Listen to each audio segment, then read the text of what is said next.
Good evening, friends, and welcome to Sleepy Time Tales, a podcast aimed at helping you to get a good night's sleep. This is a podcast where I read old books, sometimes fiction, sometimes non-fiction, in the most boring way I can, to try to help slow your spinning mind, enough for you to fall asleep in the most natural way possible. The stresses of life often follow us to bed and keep us company, but I'm here to distract you from them and help you drift away.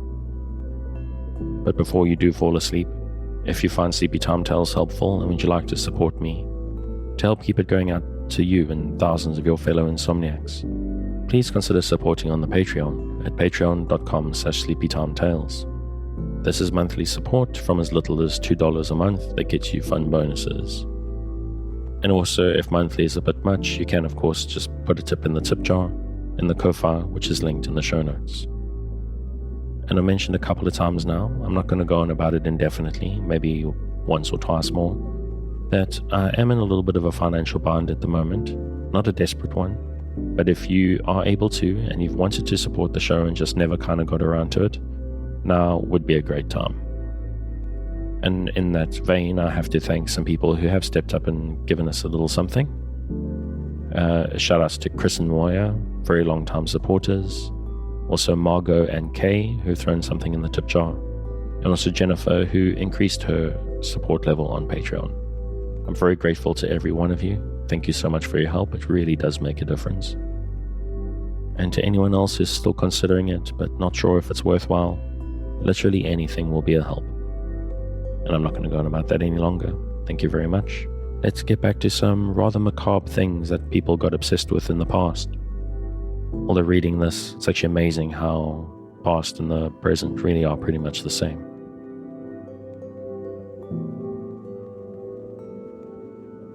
We return this week to Memoirs of Extraordinary Popular Delusions, Volume 1, by Charles Mackay.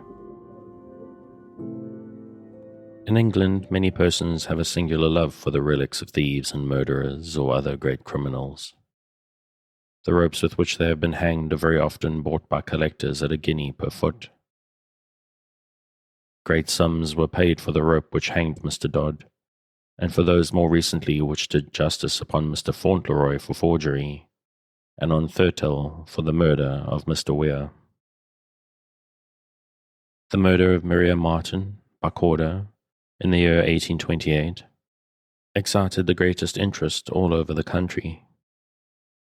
People came from Wales and Scotland, and even from Ireland, to visit the barn where the body of the murdered woman was buried. Every one of them was anxious to carry away some memorial of his visit. Pieces of the barn door, tiles from the roof, and above all, the clothes of the poor victim were eagerly sought after. A lock of her hair was sold for 2 guineas, and the purchaser thought himself fortunate in getting it so cheaply. So great was the concourse of people to visit the house in Camberwell Lane, where Greenacre murdered Hannah Brown in 1837, that it was found necessary to station a strong detachment of police on the spot. The crowd was so eager to obtain a relic of the house of this atrocious criminal that the police were obliged to employ force to prevent the tables and chairs, and even the doors, from being carried away. In earlier times, a singular superstition was attached to the hand of a criminal who had suffered execution. It was thought that by merely rubbing the dead hand on the body, the patient afflicted with the king's evil would be instantly cured.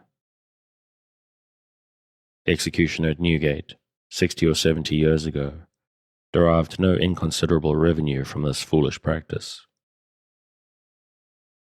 The possession of the hand was thought to be of still greater efficacy in the cure of diseases and the prevention of misfortunes. In the time of Charles II, as much as 10 guineas was thought a small price for one of these disgusting relics.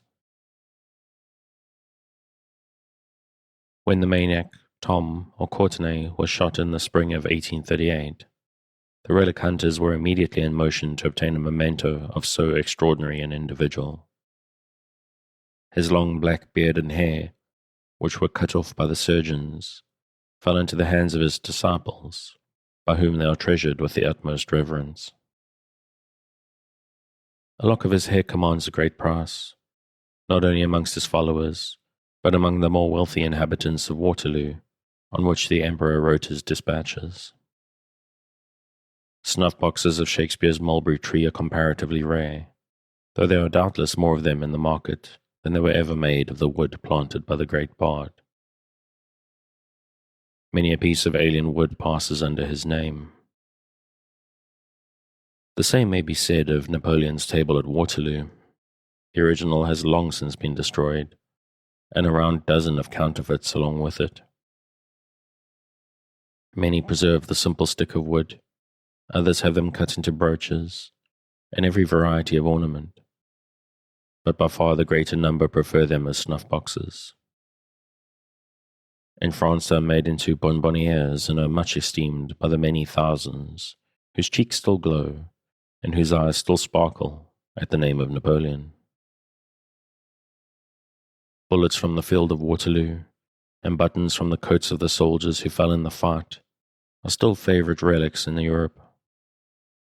But the same ingenuity which found new tables after the old one was destroyed has cast new bullets for the curious.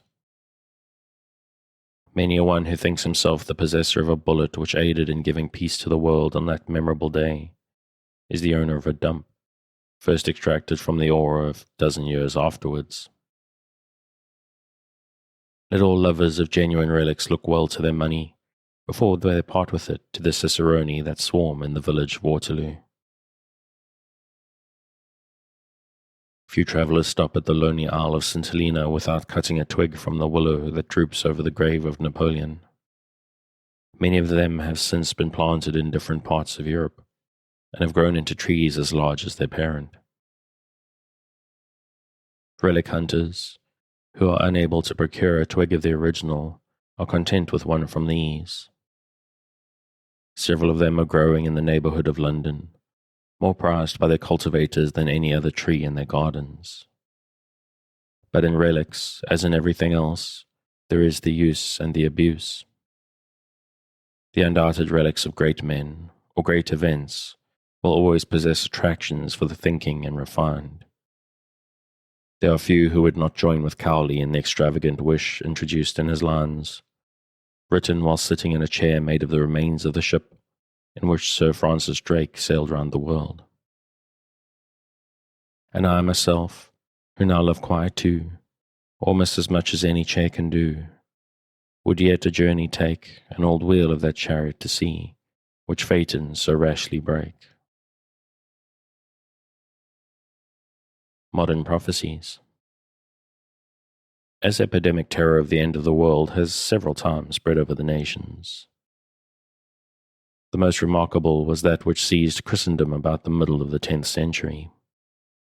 Numbers of fanatics appeared in France, Germany, and Italy at that time, preaching that the 1,000 years prophesied in the Apocalypse, as the term of the world's duration, were about to expire, and that the Son of Man would appear in the clouds to judge the godly and the ungodly. The delusion appears to have been discouraged by the Church, but it nevertheless spread rapidly among the people. See Gibbon and Voltaire for further notice of this subject. The scene of the Last Judgment was expected to be at Jerusalem. In the year 999, the number of pilgrims proceeding eastward to wait the coming of the Lord in that city was so great that they were compared to a desolating army. Many of them sold their goods and possessions before they quitted Europe, and lived upon the proceeds in the Holy Land. Buildings of every sort were suffered to fall into ruins. It was thought useless to repair them when the end of the world was so near. Many noble edifices were deliberately pulled down. Even churches, usually so well maintained, shared the general neglect. Knights, citizens, and serfs travelled eastwards in company, taking with them their wives and children, singing psalms as they went, and looking with fearful eyes upon the sky, which they expected each minute to open, to let the Son of God descend in his glory. During the 1000th year, the number of pilgrims increased. Many of them were smitten with terror as with a plague. Every phenomenon of nature filled them with alarm. A thunderstorm sent them all upon their knees in mid-March. It was the opinion that thunder was the voice of God, announcing the day of judgment. Numbers expected the earth to open and give up its dead at the sound.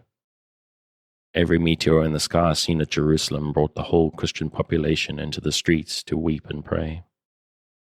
The pilgrims on the road were in the same alarm.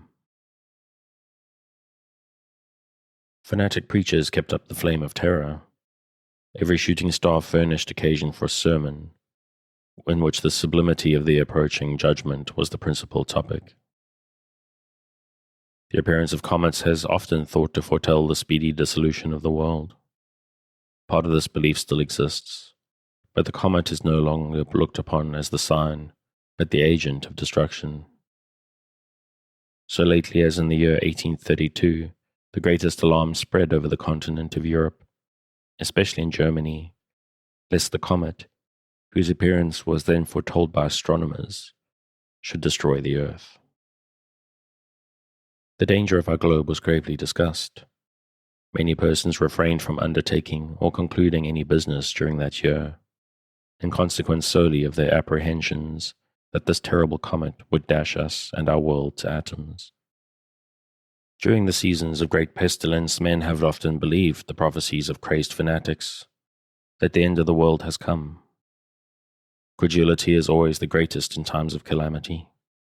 Prophecies of all sorts are rife on such occasions and are readily believed, whether for good or evil.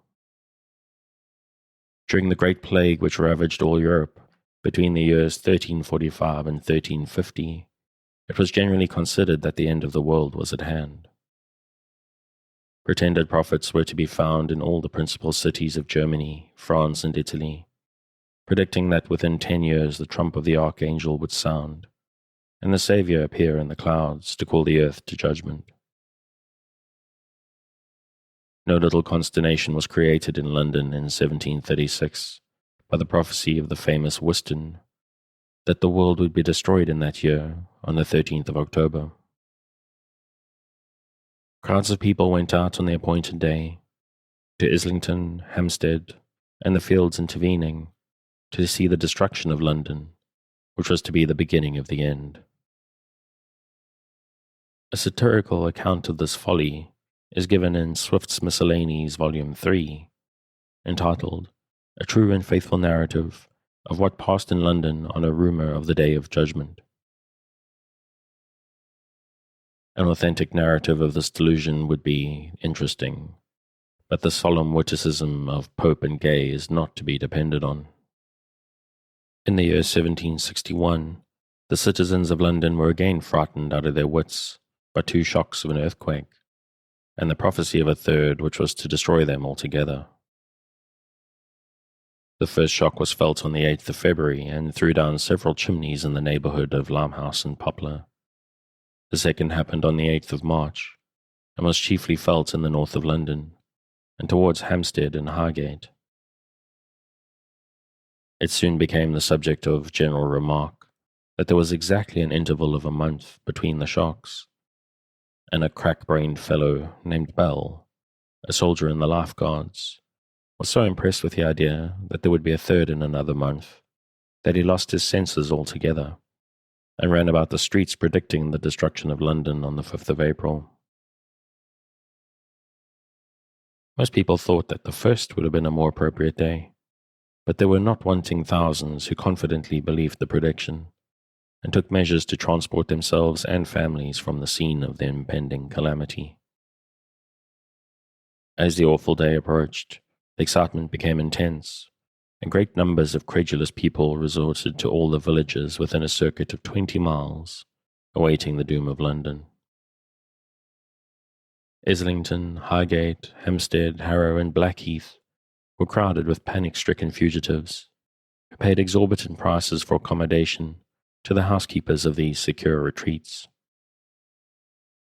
Such as could not afford to pay for lodgings at any of these places remained in London until 2 or 3 days before the time, and then encamped in the surrounding fields, awaiting the tremendous shock which was to lay their high city all level with the dust. As happened during a similar panic in the time of Henry VIII, the fear became contagious, and hundreds who had laughed at the prediction a week before packed up their goods when they saw others doing so and hastened away. The river was thought to be a place of great security, and all the merchant vessels in the port were filled with people who passed the night between the 4th and 5th on board, expecting every instant to see St. Paul's totter and the towers of Westminster Abbey rock in the wind and fall amid a cloud of dust. The greater part of the fugitives returned on the following day, convinced that the prophet was a false one, but many judged it was more prudent to allow a week to elapse before they trusted their dear limbs in London. Bell lost all credit in a short time, and was looked upon even by the most credulous as a mere madman. He tried some other prophecies, but nobody was deceived by them, and in a few months afterwards he was confined in a lunatic asylum. A panic terror of the end of the world seized the good people of Leeds and its neighbourhood in the year 1806. It arose from the following circumstances. A hen in a village close by laid eggs on which were inscribed, in legible characters, the words, "Christ is coming." Great numbers visited the spot and examined these wondrous eggs, convinced that the day of judgment was near at hand. Like sailors in a storm, expecting every instant to go to the bottom, the believers suddenly became religious, prayed violently, and flattered themselves that they repented them of their evil courses. But a plain tale soon put them down, and quenched their religion entirely. Some gentlemen, hearing of the matter, went one fine morning and caught the poor hen in the act of laying one of her miraculous eggs. They soon ascertained beyond doubt that the egg had been inscribed with some corrosive ink, and cruelly forced up again into the bird's body. At this explanation, those who had prayed now laughed, and the world wagged as merrily of yore. At the time of the plague in Milan in 1630, of which so affecting a description had been left us by Ripamonte in his interesting work, De Peste Mediolani, the people, in their distress, listened with avidity to the predictions of astrologers and other impostors. It is singular enough that the plague was foretold a year before it broke out. A large comet appearing in 1628, the opinion of astrologers were divided with regard to it. Some insisted it was a forerunner of a bloody war, others maintained that it predicted a great famine, but the greater number, founding their judgment upon its pale color, thought it portended a pestilence. The fulfillment of their prediction brought them into great repute while the plague was raging. Other prophecies were current, which were asserted to have been delivered hundreds of years previously. They had a most pernicious effect upon the mind of the vulgar, as they induced a belief in fatalism. By taking away the hope of recovery, that greatest balm in every malady, they increased threefold the ravages of disease. One singular prediction almost drove the unhappy people mad. An ancient couplet, preserved for ages by tradition, foretold that in the year 1630 the devil would poison all Milan. Early one morning in April, and before the pestilence had reached its height, the passengers were surprised to see that all the doors in the principal streets of the city were marked with a curious daub, or spot, as if a sponge, filled with the purulent matter of the plague sores, had been pressed against them. The whole population was speedily in movement to remark the strange appearance, and the greatest alarm spread rapidly. Every means was taken to discover the perpetrators, but in vain. At last the ancient prophecy was remembered, and prayers were offered up in all the churches that the machinations of the evil one might be defeated. Many persons were of opinion that the emissaries of foreign powers were employed to spread infectious poison over the city, but by far the greater number were convinced that the powers of hell had conspired against them, and that the infection was spread by supernatural agencies. In the meantime, the plague increased fearfully. Distrust and alarm took possession of every mind. Everything was believed to have been poisoned by the devil. The waters of the wells, the standing corn in the fields, and the fruit upon the trees. It was believed that all objects of touch were poisoned, the walls of the houses, the pavements of the streets, and the very handles of the doors. The populace were raised to a pitch of ungovernable fury. A strict watch was kept for the devil's emissaries, and any man who wanted to be rid of an enemy had only to say that he had seen him besmearing a door with ointment. His fate was certain death at the hands of the mob. An old man, upwards of 80 years of age, a daily frequenter of the church of St. Antonio, was seen, on rising from his knees, to wipe with the skirt of his cloak the stool on which he was about to sit down. A cry was raised immediately that he was besmearing the seat with poison. A mob of women, by whom the church was crowded, seized hold of the feeble old man and dragged him out by the hair of his head, with horrid oaths and imprecations. He was trailed in this manner through the mire to the house of the municipal judge, that he might be put to the rack and forced to discover his accomplices, but he expired on the way. Many other victims were sacrificed to the popular fury. One Mora, who appears to have been half a chemist and half a barber, was accused of being in league with the devil to poison Milan. His house was surrounded and a number of chemical preparations were found. The poor man asserted that they were intended as preservatives against infection, but some physician to whom they were submitted declared they were poison. Mora was put to the rack, where he for a long time asserted his innocence. He confessed at last, when his courage was worn down by torture, that he was in league with the devil and foreign powers to poison the whole city, that he had anointed the doors and infected the fountains of water. He named several persons as his accomplices, who were apprehended and put to a similar torture.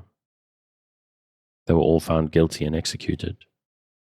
Mora's house was razed to the ground and a column erected on the spot, with an inscription to commemorate his guilt. While the public mind was filled with these marvelous occurrences, the plague continued to increase. The crowds that were brought together to witness the executions spread the infection among one another. But the fury of their passions and the extent of their credulity kept pace with the violence of the plague. Every wonderful and preposterous story was believed. One in particular occupied them to the exclusion, for a long time, of every other. The devil himself had been seen.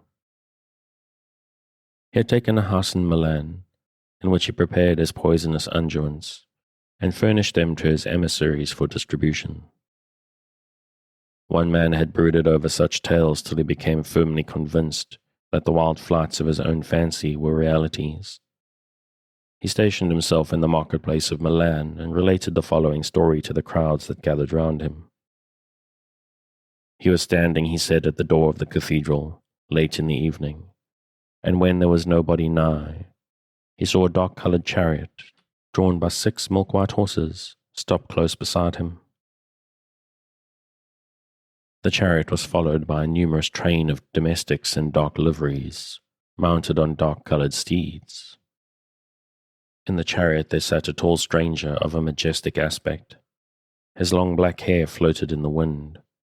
Fire flashed from his large dark eyes, and a curl of ineffable scorn dwelt upon his lips.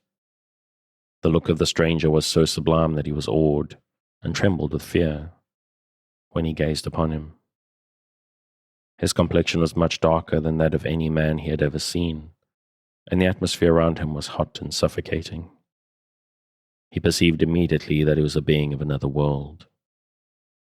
The stranger, seeing his trepidation, asked him blandly, yet majestically, to mount beside him. He had no power to refuse, and before he was well aware that he had moved, he found himself in the chariot. Onwards they went, with the rapidity of the wind, the stranger speaking no word until they stopped before a door in the high street of Milan. There was a crowd of people in the street, but to his great surprise, no one seemed to notice the extraordinary equipage and its numerous train. From this he concluded that they were invisible. The house at which they stopped appeared to be a shop, but the interior was like a vast, half-ruined palace. He went with his mysterious guide through several large and dimly lighted rooms. In one of them, surrounded by huge pillars of marble, a senate of ghosts was assembled, debating on the progress of the plague. Other parts of the building were enveloped in the thickest darkness, illumined at intervals by flashes of lightning, which allowed him to distinguish a number of gibing and chattering skeletons, running about and pursuing each other, or playing at leapfrog over one another's backs. At the rear of the mansion was a wild, uncultivated plot of ground, in the midst of which arose a black rock. Down its sides rushed with fearful noise a torrent of poisonous water, which, insinuating itself through the soil, penetrated to all the springs of the city and rendered them unfit for use. After he had been shown all this, the stranger led him to another large chamber, filled with gold and precious stones, all of which he offered him if he would kneel down and worship him, and consent to smear the doors and houses of Milan with a pestiferous salve which he held out to him. He now knew him to be the devil, and in that moment of temptation prayed to God to give him strength to resist. His prayer was heard. He refused the bribe. The stranger scowled horribly upon him. A loud clap of thunder burst over his head. The vivid lightning flashed in his eyes, and the next moment he found himself standing alone at the porch of the cathedral. He repeated this strange tale day after day, without any variation, and all the populace were firm believers in its truth. Repeated search was made to discover the mysterious house, but all in vain. The man pointed out several as resembling it, which was searched by the police, but the demon of the pestilence was not to be found, nor the hall of ghosts, nor the poisonous fountain. But the minds of the people were so impressed with the idea that scores of witnesses, half crazed by disease, came forward to swear that they had also seen the diabolical stranger, and had heard his chariot, drawn by the milk-white steeds, rumbling over the streets at midnight with a sound louder than thunder. The number of persons who confessed that they were employed by the devil to distribute poison is almost incredible.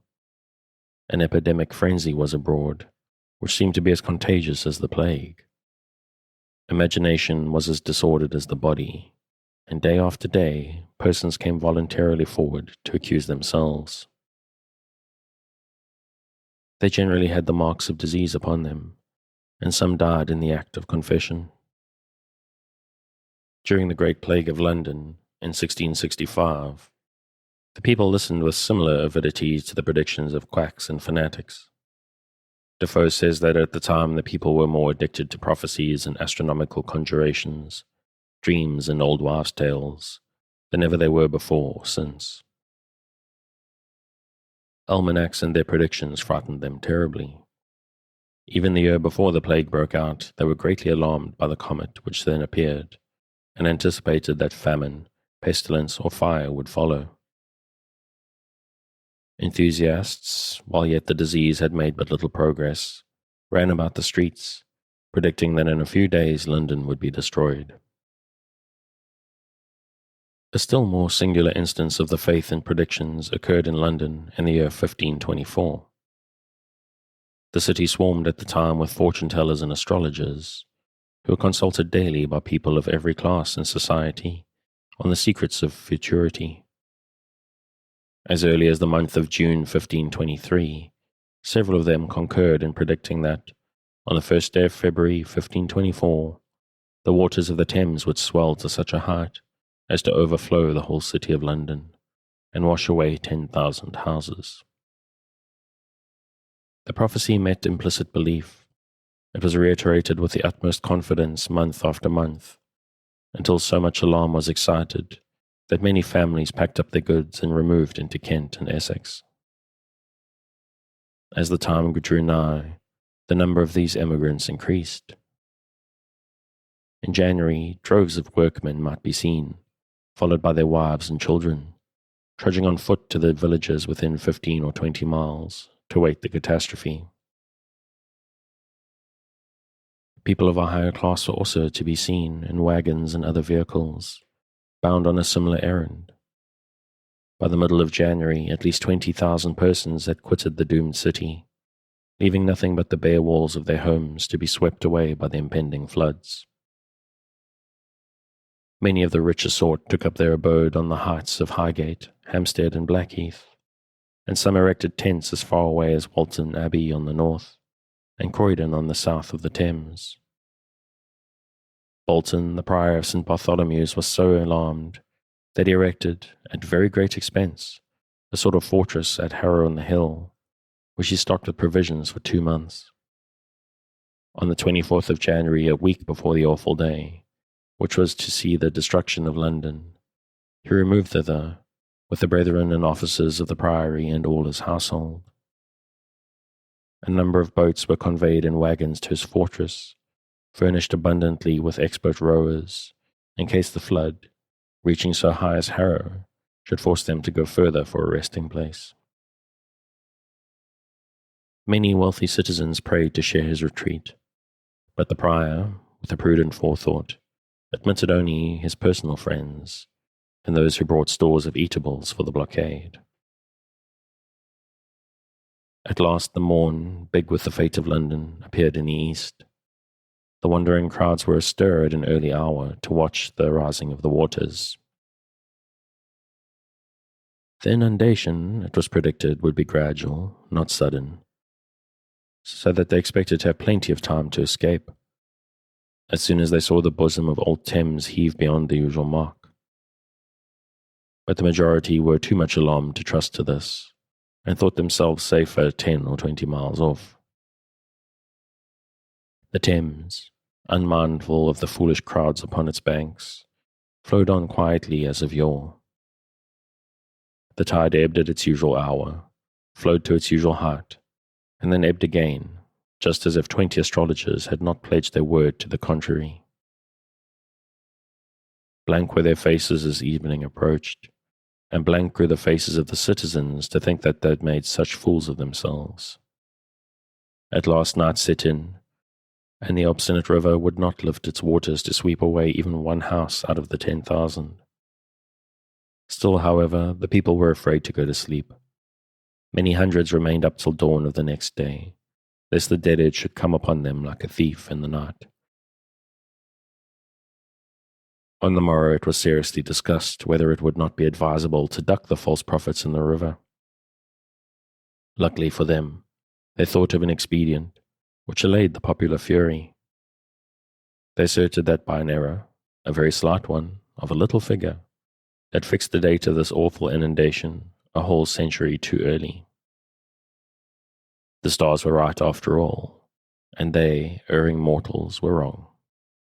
The present generation of Cockneys was safe, and London would be washed away, not in 1524, but in 1624.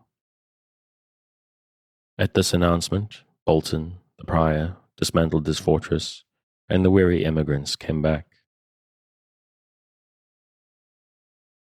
An eyewitness of the Great Fire of London, in an account preserved among the Harleian MSS in the British Museum, and recently published in the Transactions of the Royal Society of Antiquaries, relates another instance of the credulity of Londoners. The writer, who accompanied the Duke of York day by day through the district, included between the Fleet Bridge and the Thames, states that in their efforts to check the progress of the flames, they were much impeded by the superstition of the people. Mother Shipton, in one of her prophecies, had said that London would be reduced to ashes, and they refused to make any efforts to prevent it. This prophecy seems to have been set forth at length in the popular life of Mother Shipton. When fate to England shall restore a king to reign as heretofore, great death in London shall be though that many houses be laid low. A son of the noted Sir Kenelm Digby, who was also a pretender to the gifts of prophecy, persuaded them that no power on earth could prevent the fulfillment of the prediction, for it was written in the great book of fate that London was to be destroyed.